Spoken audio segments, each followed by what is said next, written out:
Yung mga negative guys, pinag-iingat kayo doon, no? Yung mga positive naman, yun yung i-embrace nyo. Maaring may backstab sa inyo guys, maaring may sumaksak patalikod. Ito yung paninira, no? Paninirang puri. So, baka meron bash sa inyo or imarites kayo, ganyan, magkalat ng hindi magandang kwento tungkol sa'yo. For some of you, parang feeling ko ano to guys, naiinggit, no? Meron siyang ill intention towards you, naiinggit, and parang meron ka na wala siya.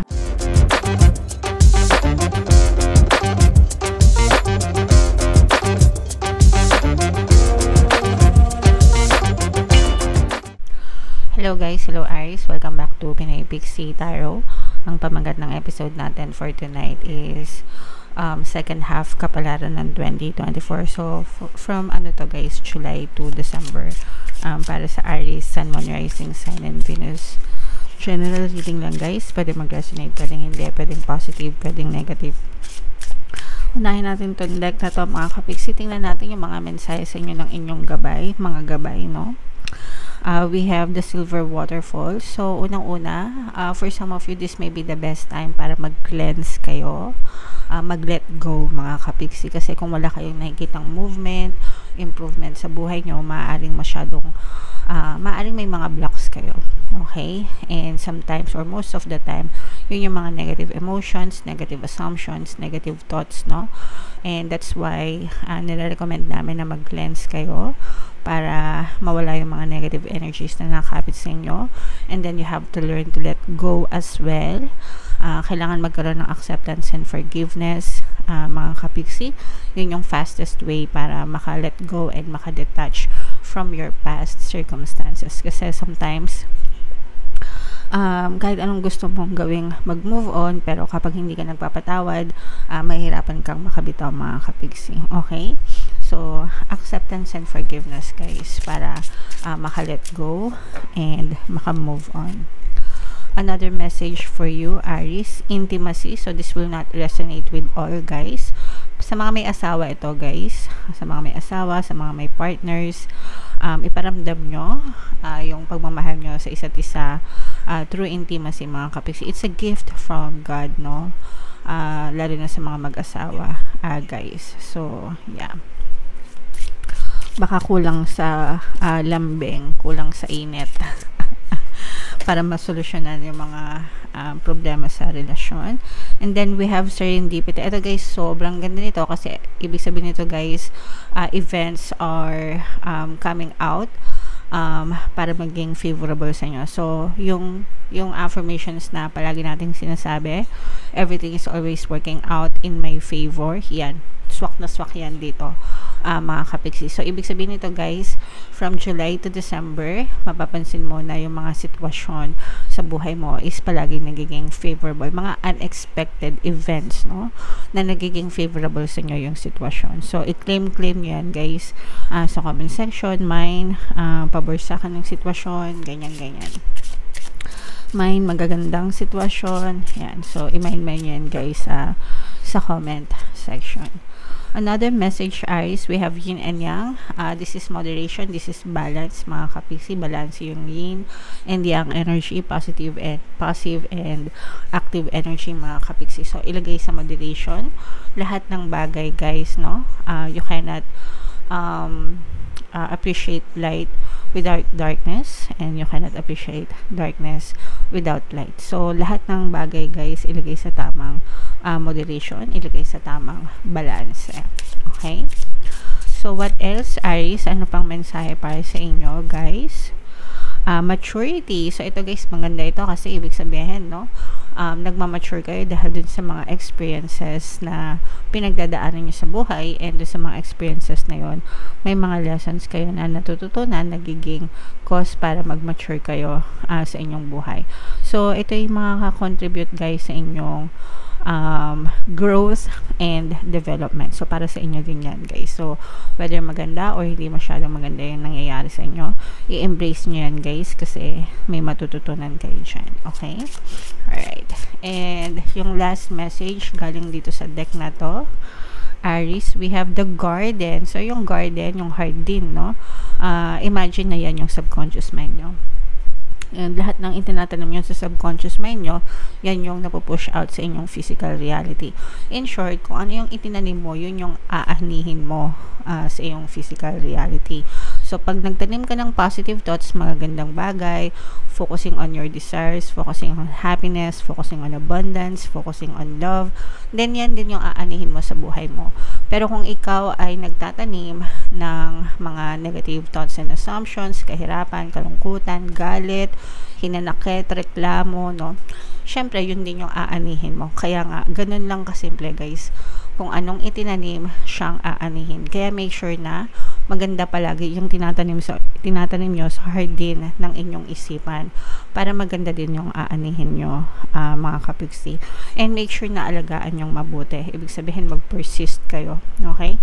Huwag kayong magnenega, guys, kasi pag nagnega kayo, parang yung pinipeste yung mga pananim nyo sa hardin nyo. Okay? Alright. So, yeah. Comment down below, Aries. Napakaganda lang messages para sa inyo.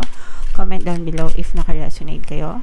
Shuffle ko to, guys. Hanapin ko yung energy ng Aries. Habang sinashuffle ko to, panoorin nyo muna yung video natin regarding sa ating paano mag-manifest ng abundance video course.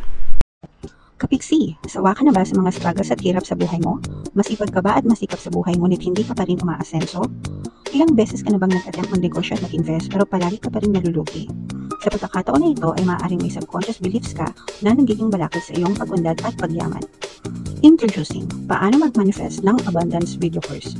Dito ay matututunan mo ma-overcome ang mga balakid mo para tuluyan ka ng umunlad, umasenso, sumagana, maging matagumpay, successful at maswerte sa iyong kabuhayan, pera, trabaho, negosyo sa labi at kaperahan ng bonggang-bongga.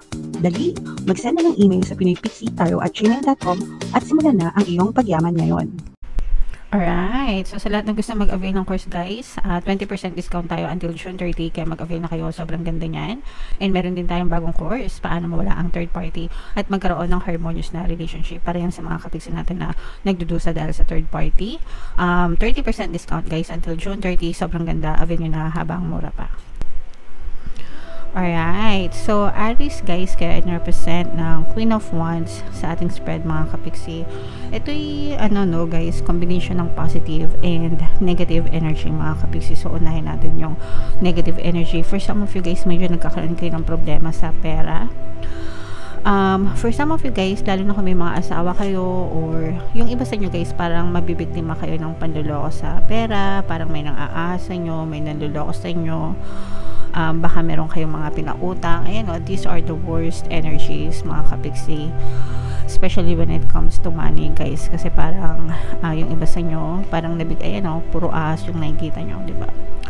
So, parang mabiktima kayo ng mga pang-aas, panluloko ng ibang tao. Actually, kahit hindi ibang tao, no, baka for some of you, parang feeling ko kakilala nyo pa yung mga aahas sa inyo, no? Pwedeng ka mag-anak, ganyan. Let's say, for example, kung OFW ka, nagpapadala ka ng pera sa Pilipinas, ganyan, hindi mo alam na parang yung pinapadala mo, winawaldas na pala, ginagamit sa sarili nilang kapakanan, ganyan.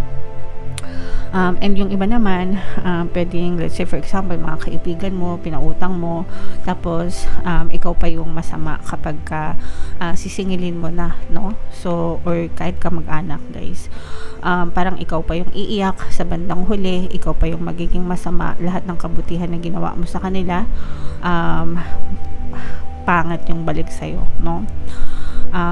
Kumbaga pangit yung igaganti nila sa inyo, mga kapiksi. And for some of you, medyo magtipid-tipid kayo, guys, or mag-ingat-ingat kayo sa paglalabas ng pera kasi baka kayo yung mawalan, kayo yung masagad. So make sure, guys, na mag-minor lang din sa paglalabas ng pera, pagpapahiram, pagpapautang. Wala namang masama, guys, no? Para sa akin, walang masamang magpautang, magpahiram, pero dapat kinikilatis din natin yung mga pinapahiraman natin.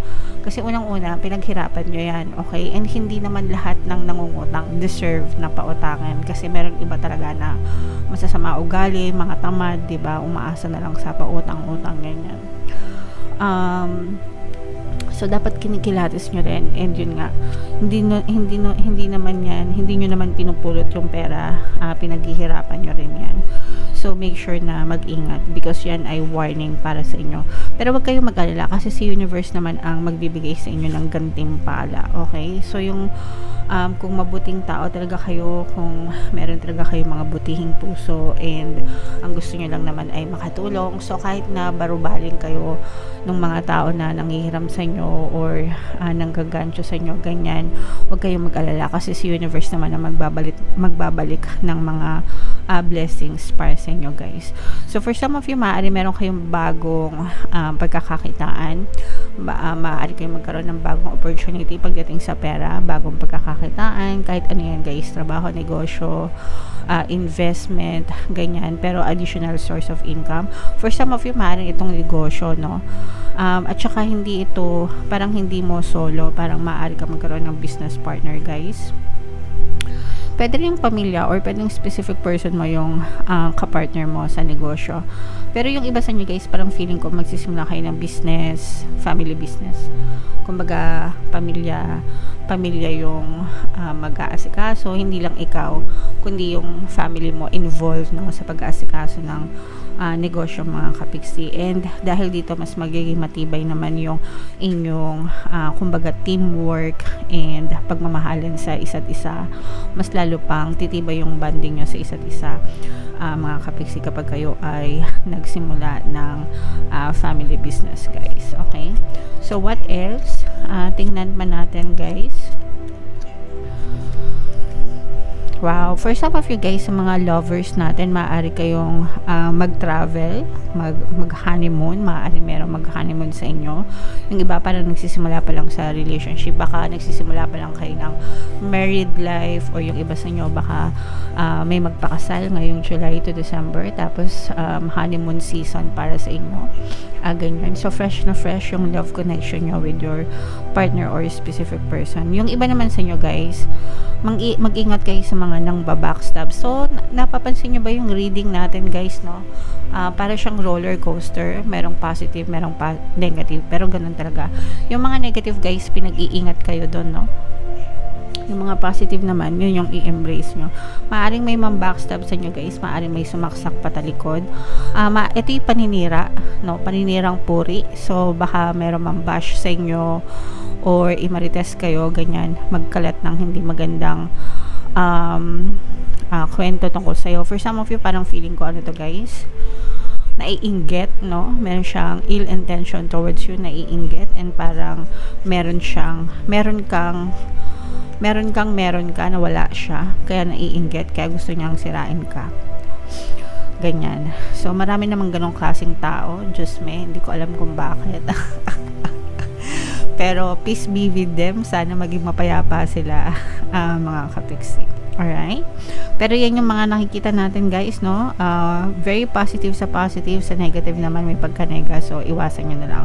And yung mga positive dito, guys, itong mga bagong opportunity sa pera, magandang relationship sa pamilya, and itong travel, honeymoon, magandang relationship sa love connection. Yan, i-main yan, guys, sa comment section kasi yun yung nakikita natin magandang energy para sa inyo, Aries, ngayong July to December. So, ito yung 6 months, guys. So, sa loob ng 6 months, pwede nyo siyang pakinggan every month para ma-remind kayo kung ano yung positive energies nyo. Tapos, ibangga nyo siya dun sa inyong monthly reading from July to December. Okay? Alright.